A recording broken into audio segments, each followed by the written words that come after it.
Azteko, azpimarratzea aldaketa bat gertatu dena azken 15-20 urteetan, babes ofizialeko eskatzaileen artean, izan ere duela 15-20 urte, gehiengo batek, babes ofizialeko etxe bat behar zutenen gehiengo batek propietatean eskatzen zuen etxe bizitza, erosi nahi zuen etxe bizitza, eta gaur egun, etxebideko zerrendan daudenen babes ofizialeko eskatzaileen artean 80%ak eskatzen du alokairuko etxe bizitza bat. Beraz, alokairuko sozialaren eskatzaileen profila izugarri handitu egin da azken urteetan. Arrazoiak asko izan daitezke, akaso kulturan ere aldaketatxo bat sumatu daiteke, propietatearen kultura batetik alokairuan gehiago oinarritzen den kultura batera, baina batez ere arrazoi handiena ekonomikoa da. Duela 15 urte, estanda egiten ari zenean adreiluaren burbuila eta finantza krisi hasi zenean 2008an etxebiden izenda emanda zeuden eskatzaileen diru ingresoak urtean 18.000 eurokoak ziren batez beste, eta 10 urte ondoren 2018an 14.000 euro. 4.000 euro jetzi ziren 10 urtetan, 125, etxe bizitza behatokiaren datuak erabilita. Beraz, persona horiek asko galdu dute krisiarekin, ahalmen ekonomiko handia galdu dute, eta beraz, ezin dute etxe bizitza bat eskuratu, ezin dutelako erosi eta ezin dituztelako maileguak lortu. Horrek esan nahi du, beraientzat, aukera bakarra dela alokairu soziala. Zenbat etxe bizitza dauzkagu EAen alokairu sozialean? Jaurlaritzaren zenbakia, azken zenbakia erabiliz, 25.800 etxe bizitza dauzkagu. Hoiek zenbat personentzat daude, zenbat lehen aipatu dudan 180 hori zenbat persona dira, etxe biden izena eman daudenak, 60.300. 60.300 persona daude oraintxe bertan etxe biden alokairu soziala eskatzen. Errekor historikoa, inoiz baino gehiago, eta horietarako 25.800 etxe bizitza dauzkagu. Beraz, teorikoki asetu daiteke 140. Eta teorikoki esaten dut, zekaro, 25.800 etxe bizitza horietan, badago ja jendea, okupatuta daude. Eta beraz, horiek ere konsideratu daitezke alokairu sozialaren eskatzaile. Gehitzen baldin baditugu, esandako 60.300 gehi 25.800 horiek, ateratzen zaigu, badauzkagula EAen 86.000 eskatzaile alokairu sozialeko etxe bizitza bat behar dutenak, eta horientzat 25.800 daude. Alegia, ematen zuen 140 asetuta zegoela, baino portzentaje benetakoa da 130 bakarrik. Beste 130-arentzat ez dago etxe bizitza sozialik. Are gehiago, 25.800 horiek ez dira denak publikoak, ez dira denak iraunkorrak. Zeren eta zenbaki horretan, sartuta daude bizigune programan dauden etxe bizitza guztiak, eta ez dira gutxi, dira 6.200. 6.200 etxe bizitza horiek, oraintxe bertan alokairu sozialean daude, baina akaso bihar ez daude. Zeren eta jabeak, pribatuak dira, eta beraz, erabaki dezakete edozein momentutan, etxe bizitza hori pasatzea alokairu sozialetik, edo beste motatako alokairu batera, edo salmentara, edo utxik ustea. Beraz, uste dut hor, trampa pixka bat egiten dela, esaten denean 25.800, kendu beharko lirateke 6.200 horiek bizigune programakoak, kendu beharko lirateke beste 2.800 etxe bizitza pribatuenak ere badirenak, diru laguntzak jasotzen dituztenak alokairua merkatu preziotik baino beherago jartzeko, zenbaki hauek arriolak berak eman dizkigu, eta gure ustez ere kendu beharko lirateke zuzkidura bizitokiak, direnak gutxi gora bera 1.000 oraintxe bertan EAen.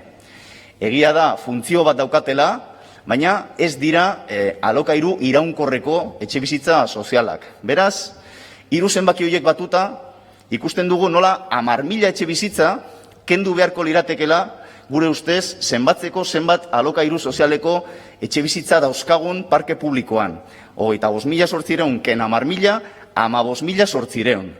15.800 horiek daude 86.000 eskatzaile horientzat. Beraz, bakarrik asetzen ari gara 120. Beste 180 ez da asetzen gure etxe bizitza publikoaren eskaintzarekin. Zer egiten du Jaurlaritzak 180 horrekin? Talonario batera. Prestazioak, itzuli beharreko itzuli behar ez diren laguntzak. Eta, badauzkagu etxe bizitza prestazio osagarria, etxe bizitza prestazio ekonomikoa, badaukagu gaztelagun programa, bizigun ere konsideratu daiteke ez da prestazio bat, baino antzeko zerbait. Zenbat diru gastatzen ari garen prestazio eta diru laguntza horietan? Bueno, datorren urte honetarako presupuestatuta daude. Etxe bizitza prestazio osagarrirako 87,5 milioi euro.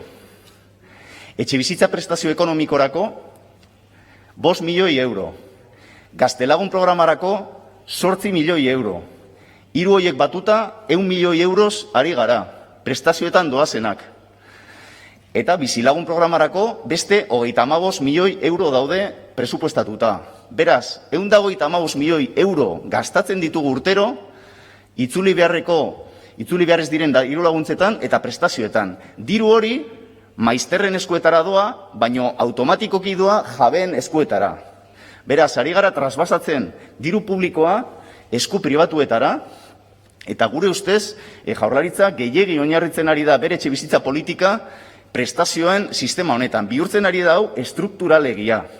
Gure ustez, EH Bilduren ustez, egin beharreko kontua beste bat litzateke, eta egia da hori ezin dala egun batetik bestera kendu, baina uste dugu gradualki kentzeko edo txikitzeko bide horri bat beharko genukela, eta horretarako beharko genuke gure parke propioa handitu, alokairu soziala indartzeko. Hori egiteko modu ezberdin daude. Bat izan daiteke eraikitzea, etxebizitza berriak eraikitzea. Guke gaur ona ekarri dugun legearekin ez dugu hori proposatzen. Proposatzen duguna da, jada eraikita daudenak eskuratzea. Jada eraikita daudenak eskuratzeko baita ere bide ezberdinak daude. Bat izan daiteke desjabetzearena. Berlinen esate baterako, pasaden irailean, gehiengo batez erabaki zuten desjabetzea etxebizitza mordo bat jabe handiei. Gure ustez bide hori interesgarria da, baino interesgarria da kasu puntual batzuetarako. Etxebizitza legeak ere baimentzen du desjabetzearen bidea erabiltzea. Gertatzen dena da, masiboki etxebizitzak lortzeko, etxebizitza parke publikoa handitzeko, ezaigula biderik hoberena iruditzen arazo bat daukalako, eta da justiprezioa. Erabakitzea ze preziotan desjabetzen diren etxebizitzak. Hor, eztabaidak asko luzatu daitezke epaitegietan, eta beraz uste dugu hori baino lehenago beste bide bat jorratu behar dela, eta da lege honekin proposatzen deguna. Uste dugu lehentasunez eskuratu egin behar direla gutxienez babes publikoko etxebizitza gehienak. Lehentasunez eskuratzeko eskubidea edo tanteo eta retrakto eskubidea proposatzen dugu ja teorikoki existitzen den eskubide hori gauzatzea. Lehentasunez eskuratzeko eskubidean egiten dena da salerosketa bat dagoenean administrazioa jartzen da eroslearen posizioan eta erosten du ondasun bat. Guk proposatzen duguna da babes publikoko etxebizitzak erostea Jaurlaritzak, zeren eta etxebizitza hoien prezio maksimoa tasatuta dago, eta beraz erraza da kalkulatzea aurretik zenbat inbertituko den, eta epaitegietan ez dira luzatzen, ez dago eztabaidarik, zeia prezio maksimoa tasatuta daukan. Eskubide hori ez dugu guk asmatu lege honekin, eskubidea existitzen zen, bai lurzoru legean, bai etxebizitza legean, gertatzen dena da bakarrik existitzen dela teorikoki. Arriolak berak esan da, bakarrik aplikatu da tanteo eta retrakto eskubidea babes publikoko etxebizitza eskuratzeko azken 6 urtetan 28 aldiz. Azken 6 urtetan bakarrik erosi dira 28 etxebizitza mekanismo hori erabilita. Eta Jaurlaritzak esaten du bakarrik erabiltzen duela tresna hori iruzur garbia aurkitzen duenean, ezta? Gure ustez iruzurra askoz ere zabalduagoa dago, eta bereziki babes publikoko etxebizitza asko salerosten diren hirietan, eta Gasteiz da horietako bat, nik uste denok dakigula, bai, eskrituratzen direla salmentak tope maksimo legalean, baina askotan eskatzen dela beste diru kopuru bat, beste modu batera. Eta beraz, naiz eta lege honen helburu nagusia ez izan hori, baita ere bukatuko genuke iruzur horrekin. Zer proposatzen ari gara? Salerosketa guztien aurrean aplikatzea tanteota retraktoa? Ez zehazki. Proposatzen duguna da, Jaurlaritzak tanteo eta retraktoa erabiltzea, lehentasunez eskuratzea babes publikoko etxebizitzak, udalerri batzuetan zeinetan tensio handia dagoen alokairu sozialeko eskaintza eta alokairu sozialeko eskariaren artean. Hor erosi beharko da, hor derrigortu nahi dugu Jaurlaritza etxebizitza horiek erosten parke publikoa handitzeko eta alokairu sozialean jartzeko. Zeintzuk izango ziren udalerri horiek, baina oraintxe bertan udalerri gehienak txikiak kenduta, zeinetan eskaria txikia den, eta beste batzuk kenduta non eskaintza ona den. Hori proposatzen dugu zehaztu dadila etxebizitzaren lurralde plan sektorial batean. Etxebizitzaren lurralde plan sektoriala ja agertzen zen etxebizitza legean, 2015an, 11. artikuluan, baina Arriolak berak ja esan digu ez dagoela Jaurlaritza honen intentzioetan, asmoetan, lurralde plan sektorial hori egitea. Gure ustez, akats estrategiko bat da. Gure ustez, etxebizitza politikak ezin dira Excel batekin egin. Behar da, planoetan ere jarri eta behar da lurralde orekari garrantzia eman. Eta uste dugu horretarako etxebizitzaren lurralde plan sektoriala egin behar dela. Lege honetan jartzen ditugu lurralde plan sektorial horren betekizun, bete behar minimoak eta eduki gehiago ematen diogu. Bitartean, plan hori egiten ez den bitartean, proposatzen dugu lehen aipatu dudan erlazio teoriko hori 60.000 eskatzaile eta 25.000 etxebizitzen artean, alegia alokairu sozialen eskatzaileen eta alokairu sozialen eskaintzaren arteko 140ko erlazio teoriko hori udalerriz udalerri bikoiztea. Eta bikoizten ez den bitartean Jaurlaritzak tanteo eta retraktoa aplikatzea. Beraz, bada plangintza bat graduala ere izango dena, hasiera batean desenbolso handiagoa eskatuko du, baina amaieran gutxiago erosi beharko dira. Zenbat? Kalkulatu dugu urtean EAen 700-800 babes ofizialeko salerosketa daudela. Eta uste dugu hoietatik 600-700 etxe bizitza erosi beharko liratekela lege hau aplikatuz urtean. Horrek ze desenbolso ekarriko luke? Uste dugu 80 eta 90 milioi euroko desenbolso bat urtean. Dirua da, aipagarria da, baina uste dugu erabat egingarria dela, zeren eta izango zen gauza bat graduala, hasiera batean gehiago beharko lirateke gero gutxiago, eta gainera kontuan izan behar da, bestalde, prestazioetan eta itzuli beharrik gabeko diru laguntza guztietan sartzen ari garen dirua, ere murriztuz joan ahal izango litzatekela. Lehen aipatu ditudan 125 milioi horiek urtean gastatzen ditugunak, alokairu soziala, nolabait puzteko, ze diru hori ere, gainera esan behar da, alokairuen prezioak igotzera doala, zuzenean ala zeharka, hori baita ere gradualki jetxiko litzateke eta gehiago erosi ahal izango genuke. Gainera, ez da garrantzitsuena, baina kontuan hartu behar da, alokairu soziala kobratzea erakoan ere diru bat jasoko litzatekela. Oaintxe bertan, batez bestekoa alokairu sozial batean dira 250 euro hilean, hori bidera 12 hilabete, bider 700 etxe bizitza, adibidez, dira 2 milioi euro urtean. Ez da asko, baino gastoak kubritzeko, estaltzeko, balioko luke eta zerbait gehiagorako. Eta hurrengo urtean, bikoizten baldin bada zifra, hori ere bikoiztuko litzateke. Beraz, ikusten denez, uste dugu, erabat egingarria dela proposatzen ari garena. Arazoak egongo balira udalerrien artean, edo Jaurlaritzarekin deskoordinazioak, desorekak, hobeto esan da, proposatzen duguna da, etxebizitzaren erakunde autonomo bat ere sortzea. Erakunde autonomo hori ere, bazetorren etxebizitza legean, 5. artikuluan. Guk egiten duguna lege proposamen honekin da, eduki gehiago eman erakunde autonomo horri. Lege hau bakarrik aplikatuko zaio babes publikoko etxebizitzei? Ez. Kasu horretan bai derrigortu nahi dugula Jaurlaritza esan dudan bezala tensio handiko udalerrietan erostera, baino etxebizitza librean ere aldaketa bat egitea proposatzen dugu, tanteo eta retrakto edo lehentasunez eskuratzeko eskubidea zabaltzeko, zeren eta oraintxe bertan egia da ja araututa dago etxebizitza legean zenbait kasu 75. artikuluan, baina uste dugu ez dagoela prest kasuistika berri baterako. Eta kasuistika berri hori dira inbertsio funtsen agerpena higiezinen panoraman. Inbertsio funtsak, putre funtsak, deitu nahi duzuen bezala, baina ikusten ari gara ja beste hiri batzuetan oso gogor sartzen ari direla, Madrid, Barcelona, Berlin, Europako hiriburu nagusietan, eta uste dugu ona ere etorriko direla. Eta beraz, prest egon behar gara, hoien aurrean, tresnak zabaltzeko eta Jaurlaritzaren ahalmena handitzeko. Zentzu horretan, proposatzen duguna da, ez bakarrik eraikin osoak erosteko aukera, hori ja badago, proposatzen duguna da baita ere, sakabanatuta egon arren hiri berdin batean etxe bizitza horiek inbertsio funts batek erosterakoan, eta hori gertatzen ari da ja Euskal Herrian, hor ere tanteo eta retraktoa aplikatu ahal izatea.